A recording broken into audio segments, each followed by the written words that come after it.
খণ্ড ঘরের ভিতরে হলো কুয়াশার মতো। ঘরের ভিতরে ঢোকার পরে ঘরটা কেমন যেন একটু অন্ধকারের মতো হয়ে গেল। এমন সময় কিসের জন্য আওয়াজ আসতেছে, গায়িবু হাদাত তিফলি, গায়িবু হাদাত তিফলি, এই বাচ্চাটিকে গায়েব করে দাও। আর এখন এই অল্প সময়ের মধ্যে এই বাচ্চাটিকে সারা পৃথিবীর মধ্যে ঘুরিয়ে নিয়ে আসো, সব স্থানে ঘুরিয়ে নিয়ে আসো, যাতে করে আল্লাহ পাক রব্বুল আলামিনের যত মাখলুক আছে সকল মাখলুক তার পরিচয় জানতে পারে যে মুহাম্মদ রাসূলুল্লাহ আল্লাহ রব্বুল আলামিনের প্যারা হাবিব দুনিয়ার মধ্যে আগমন করেছে।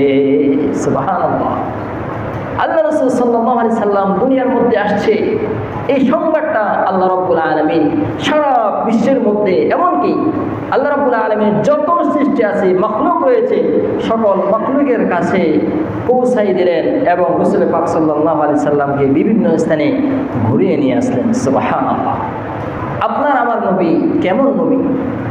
রাসূল পাক সাল্লাল্লাহু আলাইহি সাল্লামের উপরে একবার যদি কোনো আল্লাহর বান্দা দরুদ পড়ে, আল্লাহ রাসূল সাল্লাল্লাহু আলাইহি সাল্লাম তার নিজ দুরানি জবানে বলে দিয়েছেন, মান সাল্লা আলাইয়া সালাতান ওয়াহিদাতান সাল্লাল্লাহু আলাইহি আশরা সালাওয়াতিন ওয়া হুদ্দাতান ওয়া শাফাতিয়াতিন ওয়া রুফিয়াত লাহু আশরু দারাজাত।